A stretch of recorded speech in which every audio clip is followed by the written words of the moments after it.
Bonjour tout le monde, bienvenue au podcast La Technique Moneyball. Aujourd'hui, je suis super content de recevoir Dominique Gagnon de Connect & Go et plein d'autres choses. Ça fait à peu près 10 minutes qu'on essaye de commencer le podcast, mais on jase déjà depuis trop longtemps. Puis on avait trop de contenu à vous partager. Fait que comment ça va, Dom? Ça va super bien. Un peu fatigué, je reviens d'Amsterdam. C'est une ville dans laquelle on fait énormément le party. Fait que je te dirais, je suis semi-la sinusite qui recommence parce que je voyage trop. Puis on a eu un bon trade show. On regarde faire une acquisition au Pays-Bas. Fait que peut-être qu'on en parlera de ça, là, faire des acquisitions à l'international. Mais on a eu un gros jeudi soir de fête trade show et je pense que je suis encore vieilli. Encore en train de me remettre d'une grosse soirée à Amsterdam, comme on peut s'imaginer de qu'est-ce qu'on fait dans une grosse soirée à Amsterdam. Moi, en étant sobre, Amsterdam n'est pas sur ma liste. Sincèrement, je pense que tu peux avoir vraiment du fun à jeun à Amsterdam. OK. Ça dépend. Si t'es asexué, c'est plus compliqué. Mais t'as moyen d'avoir des très bonnes soirées à Amsterdam, même sans consommation. J'adore ça. On avait déjà dit, tu peux aller où tu veux. C'est déjà, on défonce les portes. J'adore ça. Aujourd'hui, tu fais plein d'affaires, mais je voulais vraiment te rencontrer aujourd'hui parce que j'avais envie qu'on parle de ton livre. Ouais. Et si l'entrepreneuriat rendait fou. Parce que Oui. histoire, là, anecdote, mon staff me l'a donné à ma fête. Beau cadeau de fête. Ben, c'est ça. Ça, c'est un message. Ben, c'est ça, je me suis dit, est-ce que c'est un cadeau ou c'est un message. un message ou quoi que ce soit? J'aimerais ça que tu me parles de comment l'idée du livre est venue, pourquoi tu as écrit ça, c'était quoi l'objectif derrière tout ça? Oui. Puis t'es pas le seul. Hein. J'ai eu énormément de personnes qui m'ont dit « ma blonde me l'a offert ». Mes employés me l'ont offert. Puis un des trucs que j'ai découvert dernièrement en étant en France, en France, c'est très, très différent, le patronat pour les employés. Là, c'est beaucoup plus tendu. Puis un de mes associés à Paris a donné le livre à une employée qu'elle a vu traîner. Puis elle a dit « peux-tu le lire? » Puis il était comme, je sais pas, tu vas-tu aimer ça, etc. Puis elle est revenue, puis elle a dit « ça a changé ma perspective des entrepreneurs. » Parce que justement, une des idées, puis c'est quelque chose que je combats depuis longtemps, puis je le combats parce que j'en ai fait partie. Je combats le star système entrepreneurial. Ouais. Si on est entrepreneur, on a toute l'air invincible, on a toute l'air parfait, ça a toute l'air de toujours bien aller. On n'arrête pas de mentir parce qu'on fait semblant à nos équipes qu'on est les plus forts parce que sinon on pense qu'ils vont arrêter de nous suivre. Puis c'est un peu une des idées du livre. Mais la première idée du livre, puis souvent je pense que c'est ça l'entrepreneuriat, c'est de régler un problème qu'on n'est pas capable de régler autrement. Puis moi, je voulais pas écrire un livre sur la santé mentale, je voulais en trouver un. Fait que ma première chose, c'était j'ai souffert d'un paquet de troubles de santé mentale, j'ai écrit une lettre de suicide, j'ai pensé à m'enlever la vie, je suis tombé dans l'alcool. Fait que, name it, là, sincèrement, j'ai fait le spectre à peu près en entier, en plus d'être TDAH, doué, et un paquet de trucs liés à la neurodiversité. Puis, j'ai voulu comprendre un peu pourquoi j'étais comme ça. Puis, souvent, je lisais beaucoup d'articles sur si t'es TDAH, il y a plus de chances que tu sois entrepreneur. L'entrepreneuriat aussi a des causes sur la santé mentale. Je me disais à quel point. Et là, je me suis mis à chercher. Je me suis dit, au Québec, je vais chercher un livre sur la santé mentale. Il y en a plein. Sur la santé mentale des entrepreneurs, zéro, niet, rien du tout. Il y en a un maintenant, mais il n'y en avait pas un. Après ça, je me dis, il y en a sûrement aux US. Au US, l'entrepreneuriat, le business, c'est beaucoup plus grand. Faites des recherches. Il n'y a aucun livre aux États-Unis sur la santé mentale des entrepreneurs. Il y a des livres sur les entrepreneurs, il y a des livres sur la santé mentale, il y a certains livres sur la neurodiversité, mais il n'y a pas de livre sur la santé mentale des entrepreneurs. Il y a des articles. Ce que je me suis rendu compte, c'est qu'il y avait quand même de la documentation. Puis une des statistiques qui m'a énormément choqué, puis après, je parlerai d'une histoire de quelqu'un que je connais qui m'a un peu boosté aussi autour de ça, c'est quand j'ai lu que la deuxième cause de mortalité chez les entrepreneurs en Amérique du Nord, c'est pas le cancer, c'est le suicide. Il y a plus d'entrepreneurs en Amérique du Nord qui s'enlèvent la vie que d'entrepreneurs en Amérique du Nord qui meurent d'un cancer. Et c'est quoi, selon toi, la première cause? Dépression? Ben, la dépression mène à la cause numéro 2, crise cardiaque. OK. Donc, les entrepreneurs meurent principalement de deux choses, de crise cardiaque. On peut dire que c'est un peu lié à l'entrepreneuriat. Ouais, le stress, l'anxiété.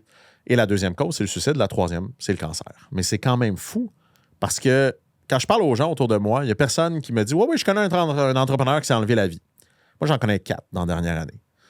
Parce qu'une fois que tu creuses, évidemment, il n'y a personne qui va marquer dans la chronique nécrologique du Journal de Québec ou du Journal de Montréal est mort d'un suicide suite à un échec entrepreneurial, suite à une faillite. Souvent, ça va être... nous a quitté trop rapidement. Voilà, exactement. Mais il y en a beaucoup. Beaucoup plus. Fait que ça a été un peu... puis tu vois, j'avais quand même écrit 3 livres avant ce livre-là qui sont un peu thérapeutiques ou je dirais... pour mieux me comprendre moi-même. Moi, j'ai su un peu sur le tard que j'avais un trouble d'attention et d'hyperactivité. J'avais l'impression que ma famille me comprenait pas. Donc, j'ai écrit le premier livre avec Kim Rusk, l'animatrice de radio assez connue, qui s'appelait « J'aime les TDAH » parce que j'étais aussi frustré que tous les livres, il y a de ça, là, on parle de 10 ans à peu près, tous les livres sur le TDAH te disaient que si t'étais plombier, t'étais chanceux puis t'avais mal viré. T'sais, c'était dans le temps qu'avoir un TDAH, là, c'était mal vu. Fait que je me suis dit, j'aimerais ça. Puis avec Kim, on s'était dit, nous, si le TDAH, c'était une couleur, on peinturait nos murs TDAH. J'étais comme, hey, sans ça, je ferais pas la moitié de ce que je fais. C'est un super pouvoir. Donc, on a écrit J'aime TDAH 1, qui est un succès best-seller, un peu plus de 25 ou 30 000 copies. Fait qu'énormément au Québec. On a fait Tout le monde en parle. Ça a été vraiment un beau moment. Ensuite, je me suis rendu compte, en fait, que c'était dur en couple, l'aspect du TDAH. J'avais l'impression que dans ma vie familiale, c'était là qu'il y avait le plus de friction. On a écrit J'aime TDAH 2, qui est sur des histoires de duo. Père-fille, prof-élève, mais un prof TDAH avec un élève TDAH. Couple, définitivement. Marie-Ève Janvier avec Jean-François Brault. Fait qu'on est allé chercher des duos. Encore une fois, j'ai toujours dit que j'étais un peu égoïste. J'écrivais pas les livres pour les gens, je les écrivais pour moi. C'est pour ça que je fais le podcast. Pour être capable, c'est ce que tu me disais tantôt. Ensuite vient que je découvre que je suis doué. Puis ça, je suis tout le temps gêné de le dire parce que, tu sais, quand tu dis je suis doué, j'ai l'air fraîchier. Ouais. Je fais comme, hey, moi, je suis plus intelligent que vous autres, la gang. J'haïs la douance. Moi, j'échangerais la douance demain matin contre le TDAH. Mais j'avais le TDAH. Tu l'as déjà, le TDAH, fait que t'es correct. C'est ça le problème. Je suis, en plus, c'est encore plus baveux parce que selon la littérature, un TDAH qui est doué, on appelle ça doublement exceptionnel. Ouh là là! Comme, tu te sens au-dessus de la plèbe, là, définitivement. Mais pourtant, les gens disent souvent qu'ils sont atteints d'un TDAH, mais qu'ils souffrent de la douance. Okay. Puis tu vois, moi, je pensais que tout était le TDAH. Parce que tout le monde me disait, je suis sur le TDAH, je suis les stéroïdes, je prends pas de pilule. Donc, j'étais tout le temps, tous mes problèmes viennent probablement du TDAH. L'aspect que je suis hypersensible, l'aspect que je peux devenir complètement fou sur des trucs d'injustice, l'aspect que j'ai aussi pensé longtemps que j'étais autiste, que j'ai une difficulté à porter certaines textures. Moi, une étiquette en arrière d'un T-shirt, ça me rend complètement fou. Là. Je trouve ça très, très détestable à vivre. Donc, je me disais, c'est sûrement ça. Puis j'ai commencé à lire un article sur la douance. Je me rappelle plus de qui, puis je fais, hey, ça me ressemble. Mais moi, je ne pouvais pas penser que je suis doué. J'ai poché mes maths 436, j'ai été mis dehors de l'école 3 fois. Les seuls qui m'ont accepté, c'est le bac en communication publique à l'Université Laval parce qu'ils acceptent tout le monde. Je suis comme... Même sincèrement, ma conjointe m'a déjà dit, ben non, t'es pas doué. T'sais, c'est comme, you don't look comme un Einstein. Là, t'as pas l'air de ce gars-là. Puis là, à force de lire, je suis allé chercher aussi... c'est pas un diagnostic parce que c'est pas un trouble. Et là, j'ai écrit « J'aime les zèbres ». Parce que sincèrement, tous les livres sur la douance sont horribles. C'est le meilleur, semblerait, au Québec, s'appelle « Trop intelligent pour être heureux ». C'est un beau message quand même aux gens de dire « Tu seras jamais heureux ». Fait que ça a été le troisième. Fait que toujours, tu sais, je suis pas un psy, je viens pas du milieu de la santé mentale, mais j'ai utilisé un peu l'écriture pour ça. Puis est venu, ben ici, l'entrepreneur rendait fou parce que à force de te confier, à force de faire des coming out, j'ai été souvent dans les médias en disant que j'ai eu des difficultés. J'ai toujours été transparent. J'ai reçu énormément de personnes qui me disaient « Hey, Dom, ça fait du bien. Ça fait du bien de voir que oui, tu as du succès en affaires, mais que tu es capable de parler que c'est pas rose à tous les jours, puis que tu as vécu des moments. » Puis je me suis dit, ben, ça serait intéressant de creuser ce sujet-là et de comprendre. C'est vraiment une question que je me posais. Est-ce que je suis devenu fou parce que je suis entrepreneur ou je suis devenu entrepreneur parce que j'étais fou? C'était vraiment ça la thèse de départ. Puis je pense que c'est un peu des deux. Je pense qu'il n'y a personne d'intelligent qui va se lancer en affaires. Statistiquement parlant, là, les gens intelligents font pas ça. C'est comme tu as 80% de chances que ta compagnie fasse faillite dans le premier 5 ans. Tu vas généralement pas faire d'argent avant le premier 3 ans. Puis si tu fais de l'argent, tu es un sale capitaliste qui vole tout le monde. Je fais comme qui ferait comme hey, ça semble un plan de carrière sain. Je sais pas si tu avais vu, il avait fait une entrevue avec le fondateur de NVIDIA. Ouais. Puis il avait posé la question, il a dit, tu sais, ça fait 20 ans que tu fais ça, tu as pris de l'expérience, si tu pouvais recommencer à zéro. Il ferait pas. C'est ça qu'il a dit. Il a dit, oublie ça. Je repartirais pas ça. Après, il dit ça, mais c'est une drogue. Ben oui, c'est sûr. Tu vois tous les gens dans le livre. Moi, je l'ai vécu. Hein? Ouais. Tu sais, moi, j'ai eu une première business de 2006 à 2013. Puis en 2013, octobre 2013, j'ai quitté mon entreprise. On était 3 partenaires. J'ai cédé mes parts, puis moi, je suis parti. Puis je me souviens, je buvais encore à l'époque. Là, je me souviens, je suis descendu dans le sol, puis j'ai bu une caisse de dose, puis je braillais. Là. Tu sais, c'était un deuil et tout. Ouais. Là, après ça, je me suis dit, ben oui. Là, je me trouve une job. J'ai une famille. Je me suis trouvé une job. Et ça faisait 3 mois, 4 mois que j'étais là, puis j'étais comme... non, là, Chris, j'aime pas comment ils font. Et puis en plus, j'étais allé travailler. Je travaillais pour un distributeur de Bell. Je vendais des cellulaires. Tu sais, grosse business, là, formulaire, procédure, tout le kit. Puis là, j'étais comme, non, ça va pas pantoute. Et à partir de je te dirais, peut-être Ça faisait 6 mois. Là, je commençais déjà à planifier mon exit pour repartir à mon compte. Puis 6 mois plus tard, je suis reparti. De fin 2014, début 2015, je suis reparti. Fait que c'est vraiment une drogue de dire... 100%. C'est vicieux comme drogue. C'est hyper exigeant. Mais en même temps, je veux dire, quand tu y as goûté, il y a tellement d'avantages à le faire que... Il y a plein d'avantages, il y a plein de désavantages. Il y a un peu des deux. Tu vois, je me questionne encore de savoir est-ce que tu peux devenir entrepreneur ou apprendre l'entrepreneuriat. J'enseigne l'entrepreneuriat depuis des années à l'ETS. C'est une question que je me pose. Moi, j'ai l'impression que c'est inné. J'ai l'impression que c'est, je sais pas, de ça dans le sang. Puis souvent, je le vois. Je pense qu'il y a certains, puis il y a différents types d'entrepreneurs. Il y a des entrepreneurs qui sont juste conflits avec l'autorité, incapacité de fonctionner souvent dans la société, puis l'entrepreneuriat devient la réponse à ça. Il y a des entrepreneurs plus lifestyle, qui sont plus des entrepreneurs qui, si voulaient une job, qui se sont dit tant qu'à faire, je vais me la créer. C'est peut-être un peu différent. Mais un des trucs qui est aussi surprenant dans le livre, c'est que c'est tous des gens qui ont eu des moments extrêmement bas, puis des difficultés. Mais à la fin, il n'y a aucune de ces personnes-là qui ne sont plus entrepreneurs. Parce que, tu sais, moi, j'ai eu des critiques sur LinkedIn qui m'ont affecté. Tu sais, j'ai eu une entrepreneur en résidence au Santec, où j'ai été entrepreneur en résidence pendant des années, qui m'a écrit en me disant je sais pas pourquoi tu as écrit ce livre-là, tu vas décourager les gens d'entreprendre.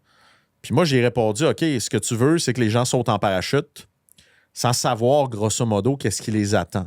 Tu préfères tenir les gens dans le déni, mais il y a énormément de gens, j'ai reçu beaucoup de commentaires positifs, mais quand même certaines personnes qui disaient tu vas te décourager, puis tu vois, je suis pro-entrepreneuriat. Fait que je me suis dit, hey, c'était une bonne idée. Puis ça a duré 3 secondes parce que je continue de penser que c'est ces gens-là le problème. C'est les gens qui disent que tout le monde peut être entrepreneur, qui essayent de pousser les gens à entreprendre, qui ne sont pas faits pour l'entrepreneuriat. Parce que c'est pas fait pour tout le monde. Et ça, c'est aussi quelque chose qui est important. Alors, on va dans les écoles aujourd'hui primaires, essayer de leur dire devenez entrepreneur, c'est un choix de carrière. Je suis comme, faisons attention, c'est pas fait pour tout le monde. Puis tant qu'à moi, on n'a pas besoin de plus d'entrepreneurs, on a besoin de plus d'intrapreneurs. On a besoin de gens qui vont t'accompagner, qui vont m'accompagner à créer des géants, à vouloir faire des choses. On a besoin de plus d'entrepreneurs ambitieux, parce qu'au Québec, on manque d'ambition. On fait des petites shops, on fait des petites business. Mais pour le reste, je pense que l'entrepreneuriat, c'est pas fait pour tout le monde. Puis clairement, ça affecte notre santé mentale. Ouais, mais tu sais, moi j'en parlais, je pense que c'est dans un précédent podcast et tout, tu sais. Les gens, ils disent, tu sais, partir une business, c'est construire un avion en plein vol. Ouais. Puis moi, je disais, j'aime pas cette analogie-là, parce que construire un avion en plein vol, si tu réussis pas, là, tu meurs. Ben, Chris, tu meurs. Mais en entrepreneuriat, je veux dire, normalement, tu devrais pas mourir. T'sais, malheureusement, il y a des cas de dépression, tout le kit. Mais tu sais, moi, ma business en 2013 a fermé. Ben, j'ai quitté. Pas mort. Puis je veux dire, j'en ai refait une autre. Mais l'avion, c'est pas toi.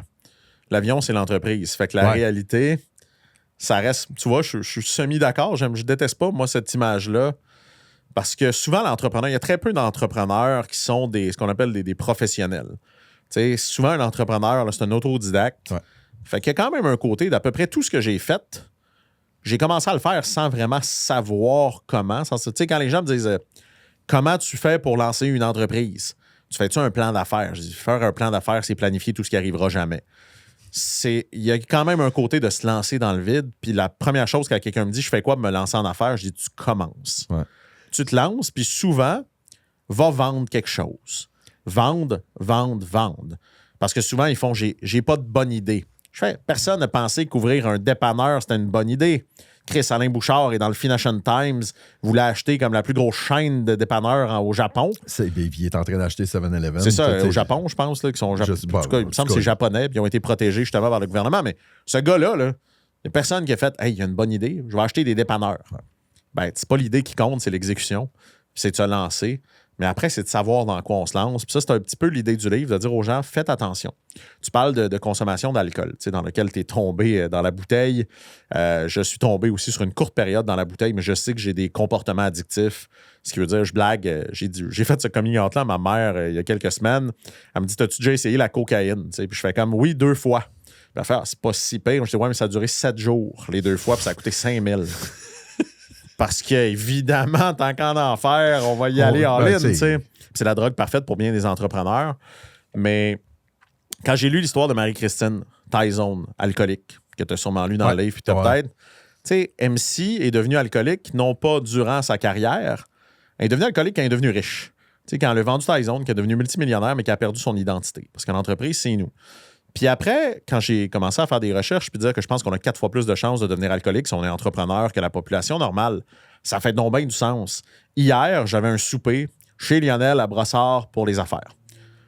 Demi-bouteille de vin, on jase, on discute, on a bien du fun. Ce soir, après le podcast, je vais rejoindre mon chum Phil de Humanify qui vient de vendre sa firme de chasse de tête. Le message dans mon truc, c'est retrouvailles. Puis évidemment qu'on risque de prendre un cocktail. Puis ça, c'est 5 à 7, 5 à 7, 5 à 7. Tu te dis, OK, aujourd'hui, je sais que j'ai plus de chances d'être alcoolique.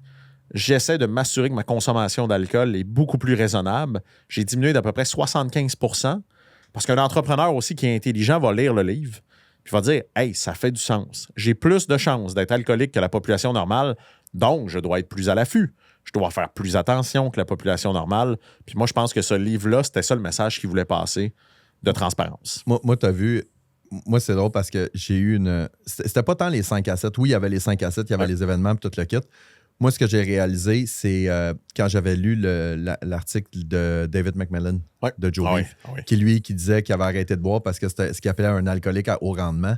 De dire, je bois tout le temps, mais je performe, j'ai une famille, j'ai une business, j'ai ci, j'ai ça. Fait que socialement, c'est bien accepté. Moi, c'était en dedans. Puis moi, ce que j'ai réalisé, c'est que moi, je consommais, c'était de l'automédication. 100%. Puis on est bon à faire ça. Ben oui, tu sais, c'était parfait. Là. Je veux dire, j'arrive à la maison, grosse journée, perdu un mandat, c'est stressant, tout le kit. Mais après 2-3 bières, Chris, on dirait que c'est moins payé. Ben, combien d'entrepreneurs utilisent des pilules pour s'endormir?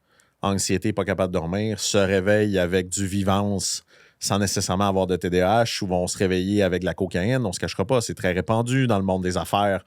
Les neurostimulants qui nous permettent d'y aller, qui vont prendre de l'alcool parce qu'ils ne filent pas pour endormir leur cerveau pour l'hamster qui n'arrête pas de rouler. Ah, puis là, on est très fort dans l'automédicamentation. Mais c'est drôle parce que, tu sais, tantôt, juste avant qu'on commence, on parlait justement des analogies de sport.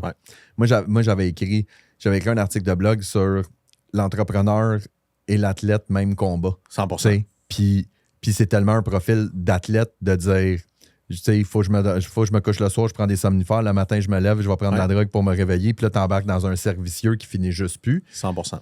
Puis, mais moi j'adore le fait que tu as écrit ce livre-là parce que en début d'année, j'ai fait une déclaration d'authenticité sur les médias sociaux du fait que, tu sais, je considère en toute humilité que j'ai une responsabilité. Je suis sur les médias sociaux. Je forme les gens à être plus présents.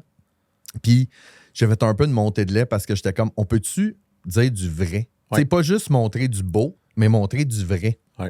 Parce que, oui, t'es entrepreneur, oui, tu sais, puis moi, je trouve qu'il y a eu tu l'as dit tantôt, là, tu sais, le star system de les dire, dragons, il y a des entrepreneurs qui sont rendus plus connus que des célébrités, que des acteurs, des comédiens, tout ça, puis ils ont des centaines de milliers d'abonnés, puis ça roule, puis tout le kit, puis c'est de dire, ouais, mais ça va pas tout le temps bien, tu sais. Puis je trouve ça important de le dire, je trouve ça important de... Puis, tu sais, tout est dans la façon de le faire aussi, là. Tu sais, quelqu'un qui fait juste broyer, c'est comme... Va consulter, rendu là. Exact, puis il y a des bons moments, il faut faire attention, l'entrepreneuriat, c'est pas négatif. Moi, ce qui m'inquiète, puis tu vois, je suis en train de faire un peu de recherche sur le côté du narcissisme. Énormément d'entrepreneurs tombent dans le narcissisme, puis je pense qu'on a tous... C'est dur de devenir entrepreneur si tu n'as pas confiance en toi. La confiance en soi, je pense que c'est assez difficile, mais la confiance en soi peut rapidement devenir de l'ego, peut rapidement devenir... Moi, tu vois, je le vois, des fois, j'ai l'impression que je flirte avec ça. Je fais un post sur LinkedIn. Si je vais voir 3 fois dans la journée combien de gens l'ont liké, je sais que je suis en train de vivre une dérape. J'ai un besoin de reconnaissance. J'ai un besoin de me faire, je sais pas. Puis pourtant, je n'ai pas besoin de ça. J'ai confiance en moi, mais tu vois, c'est des petits comportements qui peuvent devenir rapidement dangereux. Gagner des concours, d'être toujours en avant, etc. Puis moi, ce que je me méfie, c'est les gens qui ont des vies parfaites. Des gens sur les réseaux sociaux qui s'auto-citent eux-mêmes, avec des photos d'eux-mêmes, que leur femme est parfaite, est magnifique, puis ils font des messages, des déclarations de l'amour à tous les 3 jours sur comment c'est merveilleux, qui ont l'air de rouler sur l'or, une grosse maison, un gros chalet, etc. Puis des fois, je fais, voyons donc. Ça va tellement bien, ça a tellement l'air parfait. Puis c'est de ça que je me méfie. Je me méfie de la perfection parce que je sais qu'aucune vie est parfaite. Je sais qu'aucune entreprise est parfaite. Puis je sais qu'aucun entrepreneur l'a vraiment facile, à moins d'être né vraiment riche puis de ne pas faire grand-chose. Puis c'est là que je trouve ça doublement intéressant parce que tout ça amène une spirale de dire que si toi, tu projettes sur les médias sociaux que c'est parfait, puis que ça va bien, puis que tout va bien, puis que c'est impeccable et tout, puis que moi, ton ami, ça va pas bien, ben inévitablement que, de un, j'en parlerai pas parce que moi, je suis un loser puis toi, t'es un winner, mais peut-être que toi, c'est juste un écran de fumée, puis que finalement, t'es aussi dans la merde que moi, mais 100%. c'est juste que toi, t'en parles pas, tu sais. Souvent, c'est souvent ça qui arrive, c'est que les gens en parlent pas, puis t'as comme le choc de dire « Ah ouais, il a fait faillite. Ouais. Chris, il y a 2 semaines, il était dans les Alpes françaises, puis il venait de dire qu'il venait de s'acheter un nouveau chalet, puis il roulait en Porsche, puis là, bang, ça sort. Ouais. OK, mais... Puis les vrais entrepreneurs, c'est pas ça. Tu sais, les vrais entrepreneurs roulent pas en Porsche. Tu les vois pas partout. Il faut pas oublier, les vrais entrepreneurs roulent pas sur l'or. Tu sais, c'est une image idéalisée de l'entrepreneuriat définitivement qui est partout. Puis le livre, c'est un bon exemple. Tu sais, je te dirais, pour moi, ça a été extrêmement difficile l'après d'avoir lancé le livre parce que je suis un peu devenu le poster boy de la santé mentale chez les entrepreneurs. Je te dirais pas un peu. C'est devenu, là. J'ai reçu plus de 600 messages. OK. J'ai reçu des appels à l'aide durant un souper avec ma famille. Tu sais, j'étais avec Charlotte Béatrice, j'étais à la maison, téléphone sonne, je sais pas c'est qui. Il disait « Hey, j'ai entendu parler que tu es entrepreneur, j'ai lu ton livre, je pense à m'enlever la vie. » Tu sais, on the fly, sur le téléphone. Ça coupe l'appétit, Puis ça. tu vois, ça a été une discussion aussi avec ma famille parce qu'à un certain moment, la charge mentale de tout ça, je suis pas un psy. Je sais pas, tu sais, j'ai partagé mon histoire, mais je suis pas un psy, ça a commencé à être lourd. Mais tu sais, il y a un moment que je vais toujours me rappeler, je suis dans un programme qui s'appelle Persévérance entrepreneuriale. Ouais. Je fais partie des grands persévérants qui a été fondé par Nathalie Riverain, la fondatrice de l'École d'entrepreneurship de Beauce. Puis un jour, elle me dit « J'aimerais ça que tu parles à un entrepreneur qui va vraiment pas bien, tu sais, qui est très, très difficile. » Puis c'est notre rôle, il y a moi, il y a Marcel Dutil, Louis Garneau, tu sais, beaucoup d'entrepreneurs. Puis on a pris, du fait qu'on a rushé dans notre vie, on a pris cet engagement-là de dire si quelqu'un a besoin, on va prendre la ligne, tu sais, on va prendre le téléphone. J'aimerais ça que tu y parles, business familial, commerce de détail, genre de magasin d'informatique, tu sais, qui a vécu la pandémie puis l'après-pandémie, comme tout le monde s'est endetté, plus capable, 3 enfants, entreprise familiale, donc qui a été léguée par son père. Et il fait faillite. Donc, pression de... Donc, pression de mes parents, puis on va en reparler, là, de patrimoine, de eux ont réussi, moi j'ai échoué. Puis, tu sais, je prends la ligne avec le gars. Puis je commence à y parler. Puis là, il dit excuse, les déménageurs sont en train de venir chercher. Je fais faillite, fait qu'ils viennent chercher à la maison. Fait que je m'en vais avec ma femme, mes 3 enfants dans un petit appart. Puis il dit, la business c'est fini. Il dit, je sais pas ce que je vais faire. Puis on parle un peu. Puis il m'arrête. Puis il dit, hey, je peux-tu te lire quelque chose? Puis je fais comme oui. Comment tu peux dire non? Et il me lit sa lettre de suicide. Live au téléphone. Puis pendant qu'il me le lit, la fin me choque parce que dans la lettre, il dit qu'il va le faire demain. On est là, demain. Là, je fais quoi? J'appelle la police, j'appelle les ambulances. J'ai aucune idée de quoi faire. Puis j'entends ses filles en arrière. Il est papa de 3 filles. Mais le gars, il est à bout. Il dit, regarde, je vois pas. Puis il dit sincèrement, la honte. Puis ce qui nous touche le plus, je vais te raconter une autre histoire tout à l'heure qui est encore plus impressionnante, liée à ça, d'un entrepreneur très connu au Québec qui s'est enlevé la vie à Noël. Puis il me lit sa lettre, puis là, sincèrement, je braille. Je suis un hyper émotif, j'ai le moton, je file pas, j'étais tout seul à la maison à ce moment-là. Puis là, je me dis, OK, je vais lui dire de ne pas faire ça. Je sais très bien parce que moi aussi, j'ai eu ces idées-là dans le passé. Ouais. Puis j'ai dit, hey, laisse-moi 2 minutes. Puis là, il comprend pas trop que je prends 2 minutes. Moi, j'ai écrit une lettre de suicide il y a 8 ans. Je l'ai encore. Parce que je trouve ça important de la garder, parce que des fois, tu as besoin de te rappeler. Mm-hmm. Moi, j'avais tout perdu quand j'avais une agence de communication qui s'appelle Piranha. J'ai été fraudé.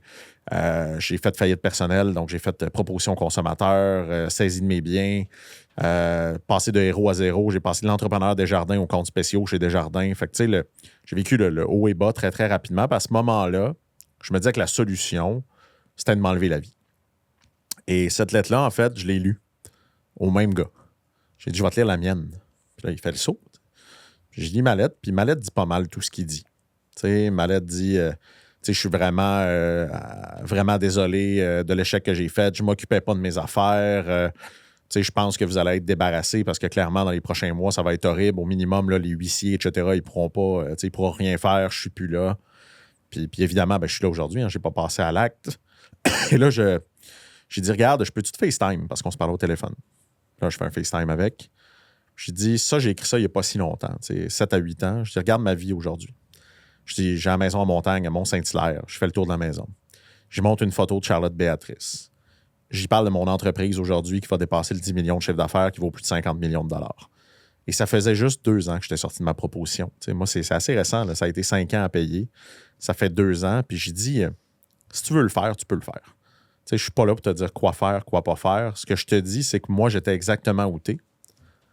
Puis je l'ai pas fait. J'ai pas pris cette décision-là. Puis si j'avais pris cette décision-là, j'aurais pas mes filles. J'aurais pas la vie que j'ai aujourd'hui. J'aurais pas où je suis.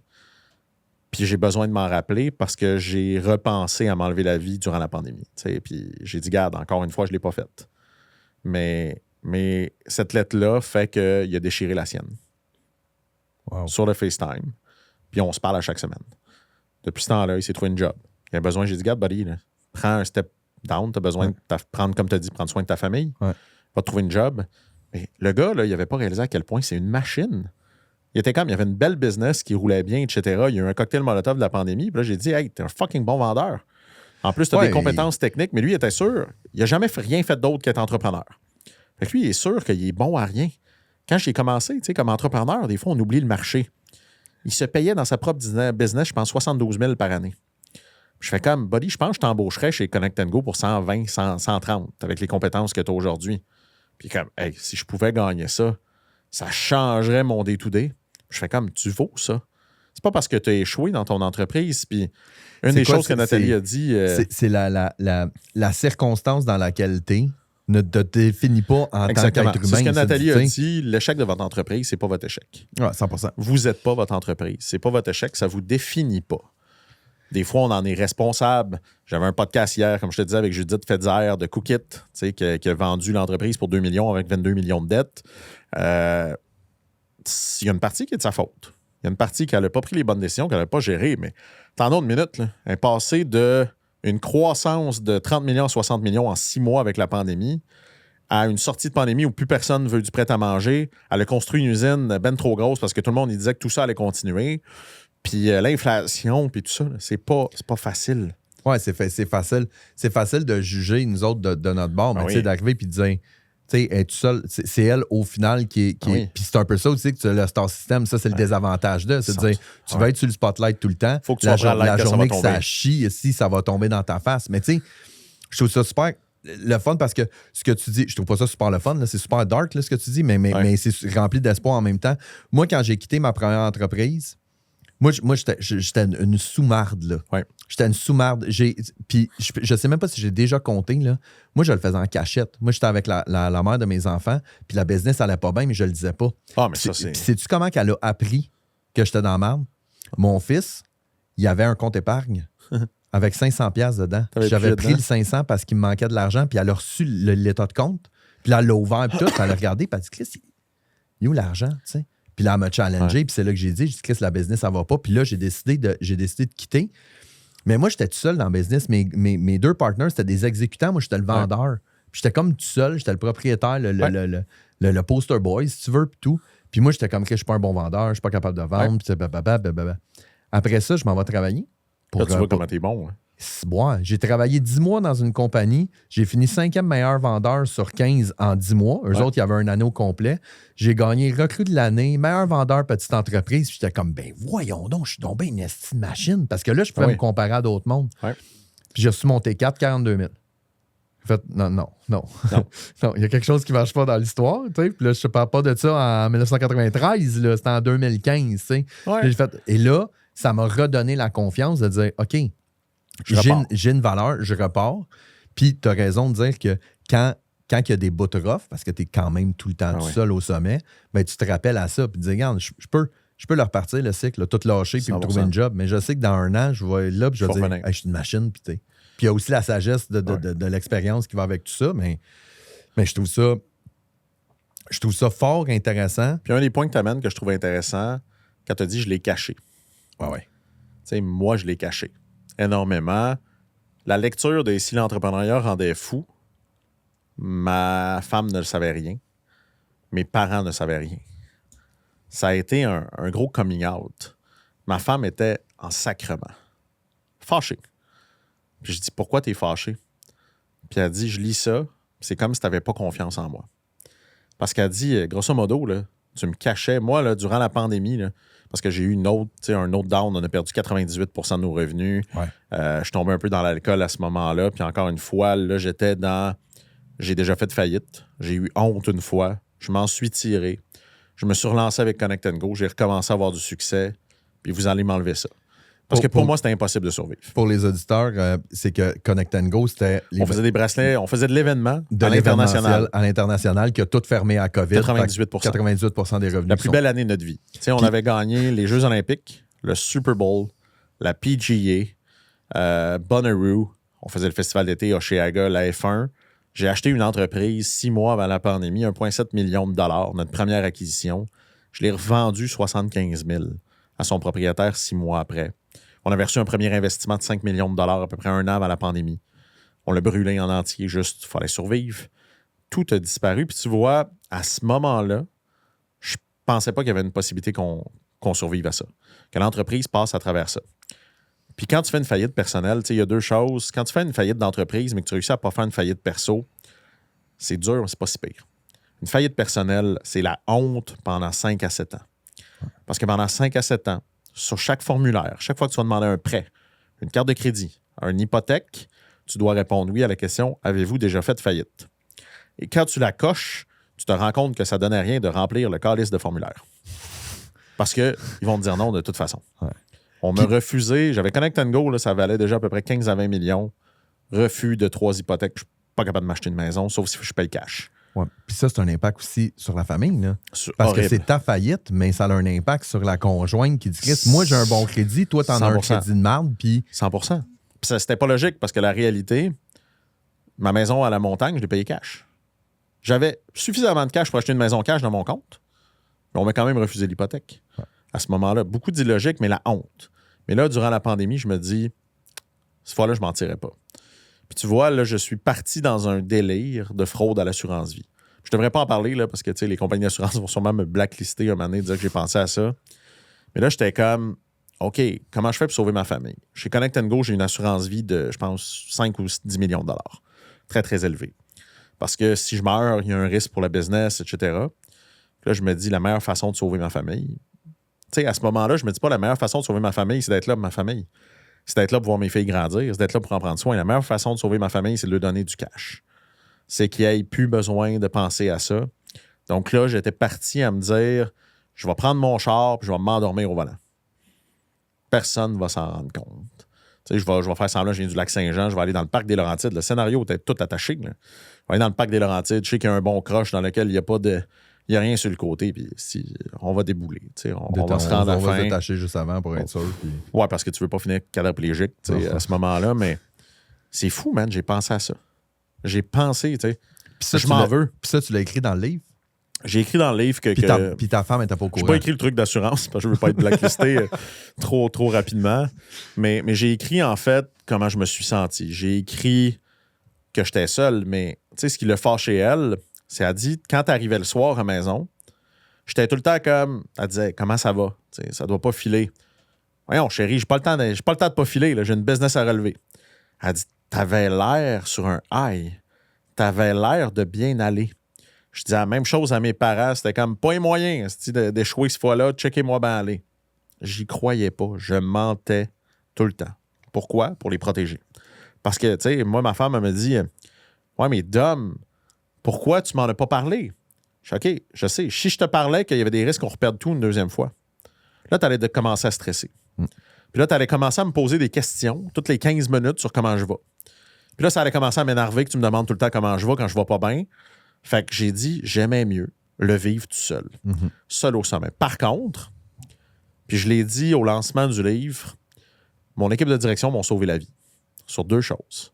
J'ai fait un coming out dans la presse. Tu sais, des fois, on est un peu fou. Un journaliste m'appelle, me dit « Hey, Dom, tu sais, ça doit pas être facile. » Non. Tu voudrais-tu en parler?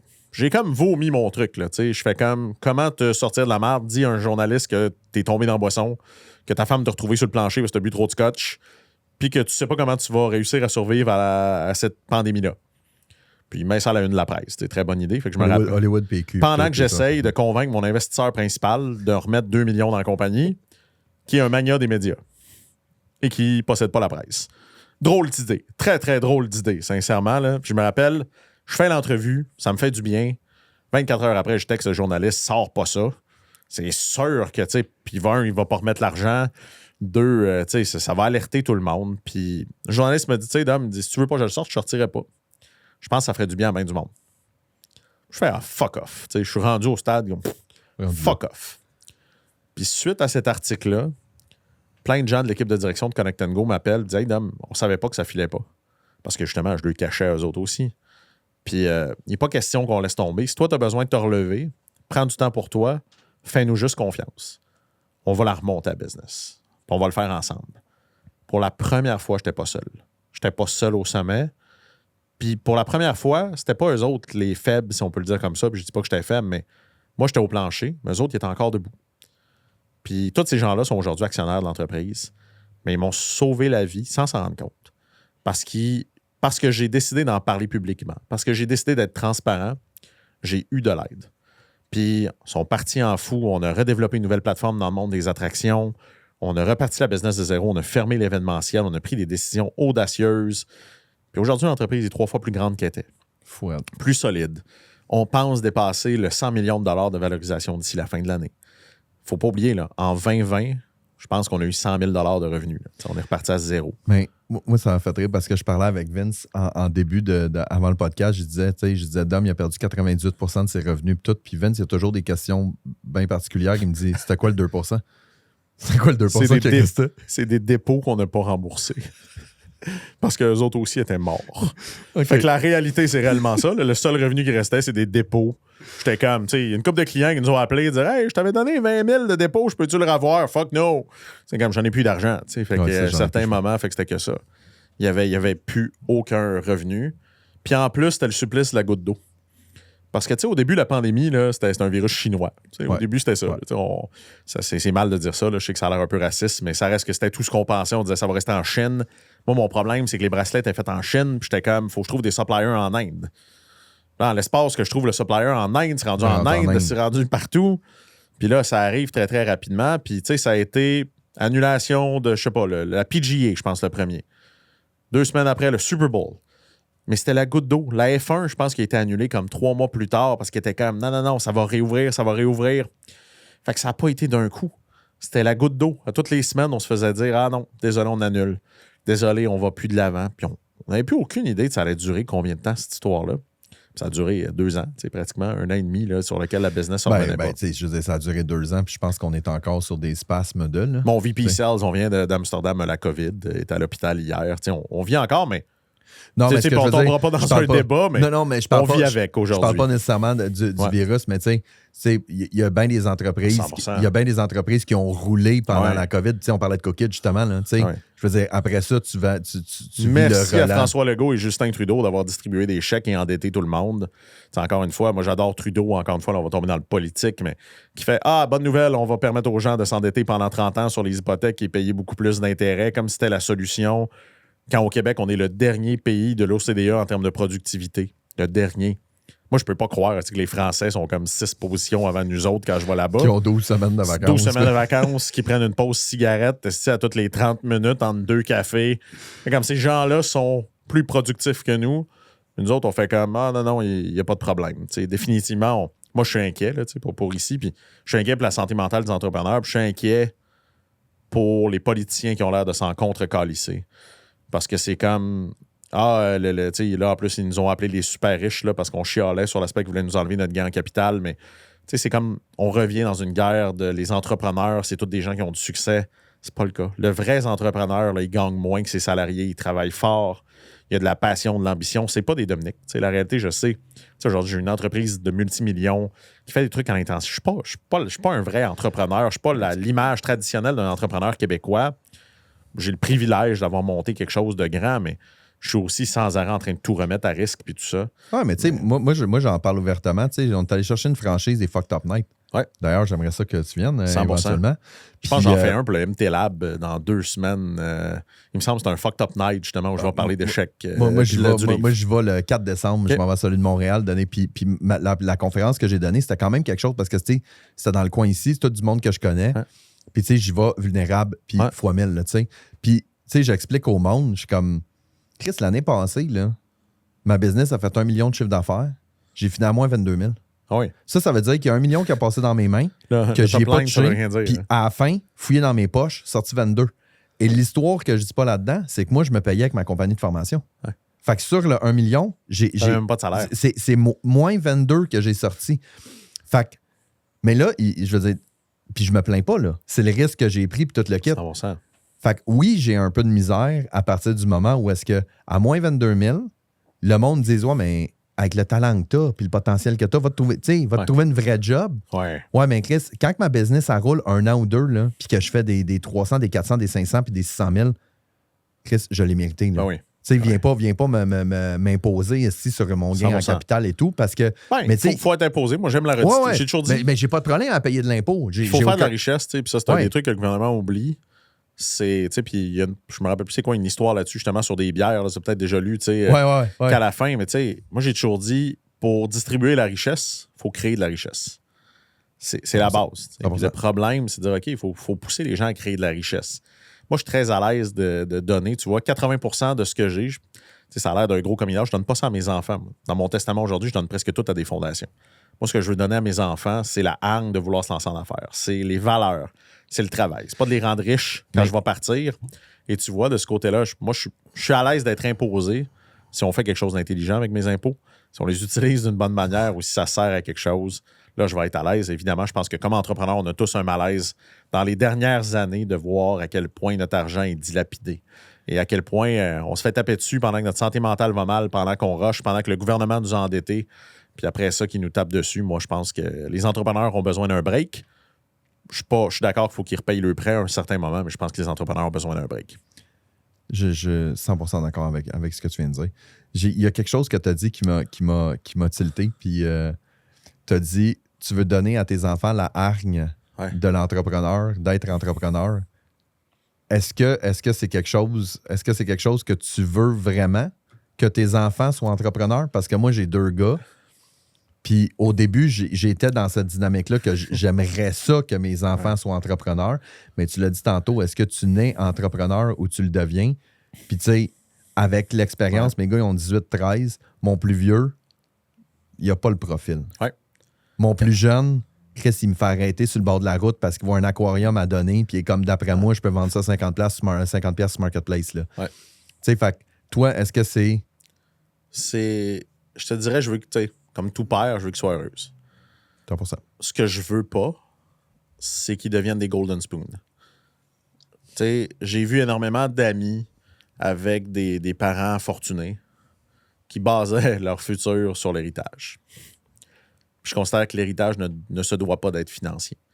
L'héritage, ça doit d'être des valeurs. Ça doit d'être... Ma fille, aujourd'hui, fait de la danse de compétition à Rockwell Family, pas loin d'ici. Incertaine qu'elle va faire Broadway. Elle travaille fort là-dessus. Pour moi, être une artiste, c'est être une entrepreneur. Tu gères ta carrière, tu gères de ce côté-là, pourquoi pas?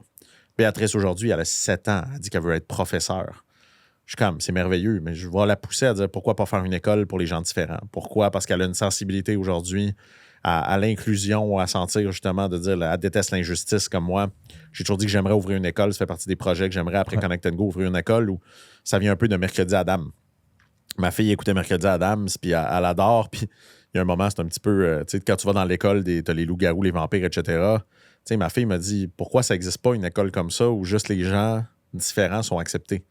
Puis on les met ensemble. J'étais comme, t'as raison, il faudrait qu'on soit une école où les gens normaux ne seraient pas acceptés. Où la normalité deviendrait la normalité, puis travailler ces gens-là ensemble. Puis, tu sais, c'est quelque chose que j'aimerais faire éventuellement. Fait que pour moi, c'est plus ce côté-là de dire, est-ce que j'ai envie que mes filles soient entrepreneurs? Je ne vais jamais les décourager, je ne vais jamais les pousser vers là. Mais je suis beaucoup plus dans leur donner des vraies valeurs. Mm-hmm. Puis justement, la transparence, la difficulté. Mes filles me voient pleurer, savent que ça ne va pas toujours bien. Je leur explique souvent, ils trouvent ça dur que papa travaille fort. Tu sais, que papa n'est pas toujours là à la maison. Je suis très présent aujourd'hui, mais pas toujours là. Mais tu sais, je leur explique la valeur du travail. Je leur explique que ce qu'on a, financièrement parlant, ça vient aussi de ça. Mm-hmm. Puis moi, oui, je l'aime mon confort. Puis oui, j'aime ça avoir une belle maison. J'aime ça avoir une voiture intéressante. J'aime ça bien manger, pas me questionner à l'épicerie.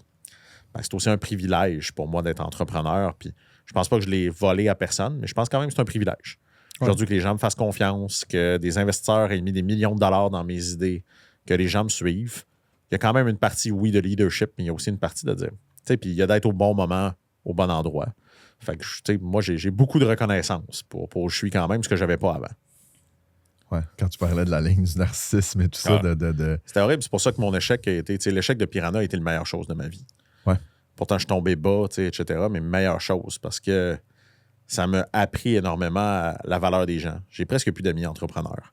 Parce que aussi à ce moment-là, j'ai été abandonné d'à peu près tout le monde, tu sais, parce que j'étais beaucoup avec des gens qui aiment se tenir avec des gens qui leur ressemblent. Quand tu n'as plus d'argent, tu n'es plus capable de louer un jet privé dans YPO, puis tu n'es plus capable de vivre ce train de vie-là. Les gens, ils partent, ils disparaissent. Mon meilleur ami, tu sais, il a été plombier. Aujourd'hui, il travaille dans un centre d'appel. Ça reste mon meilleur chum parce que ça a été mal, il est encore là. Fait que ça m'a remis tellement de choses en question, ce moment-là. Puis tu sais, je pense que c'est ce qui me pousse à continuer parce que des fois, je me dis pourquoi? Tu sais, pourquoi ici l'entrepreneur rendait fou? Pourquoi encore continuer d'en parler? Ça me demande de l'énergie, de l'effort, etc. Mais tu sais, j'ai réellement l'impression que j'ai sauvé une vie avec la personne qui a déchiré sa lettre. Ben oui, J'espère que ce sera plus que ça. Puis j'ai envie de faire chier les gens qui m'ont dit de pas écrire ce livre-là. Puis que ça va décourager les gens. C'est toujours ce que j'ai aimé. Mais j'ai ce besoin-là de dire, on peut-tu sortir de ça?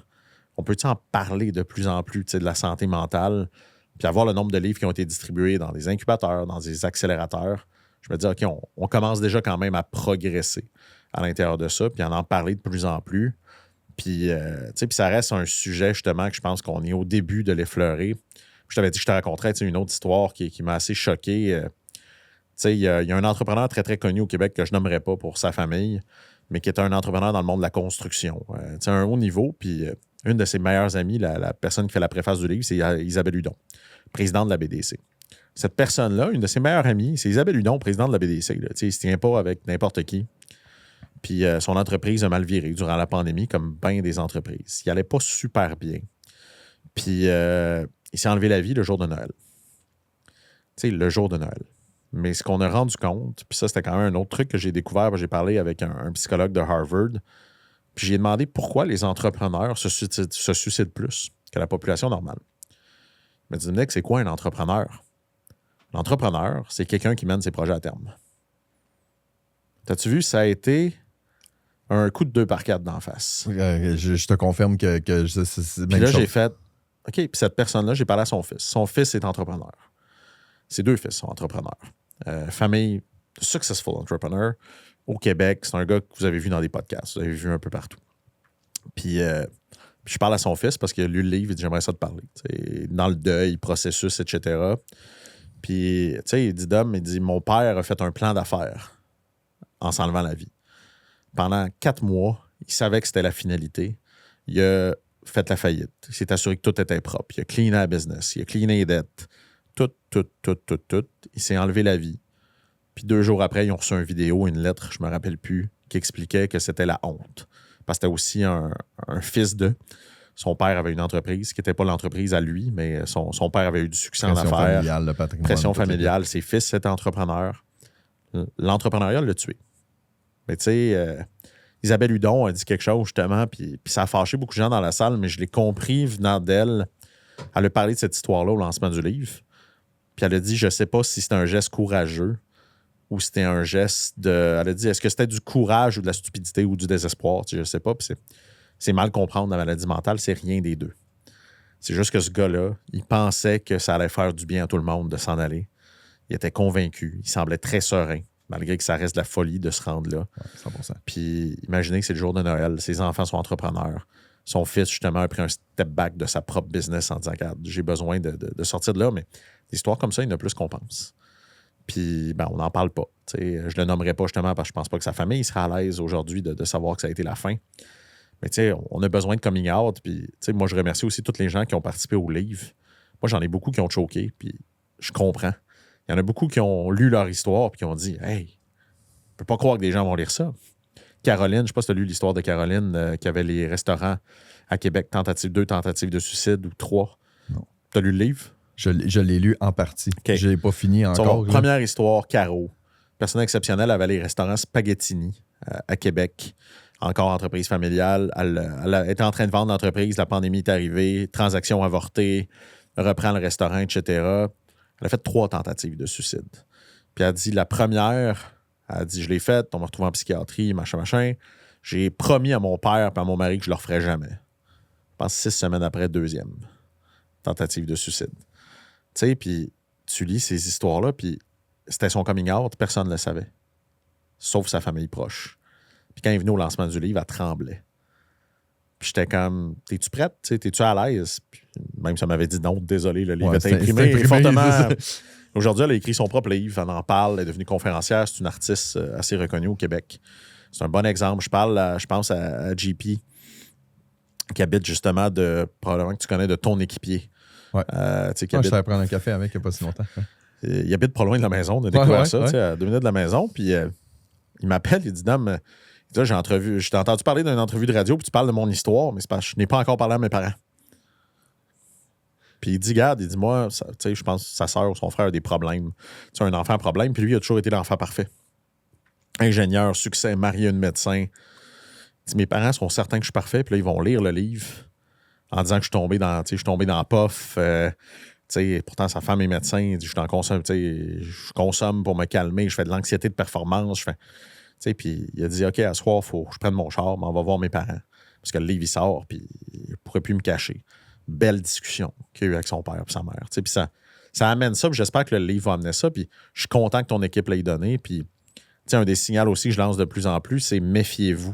Vous êtes marié à un entrepreneur. Vous avez un boss comme entrepreneur. Vous savez que la business va mal. Les indices macroéconomiques, puis il y a l'air de bien aller. C'est là qu'il faut se méfier. Ouais.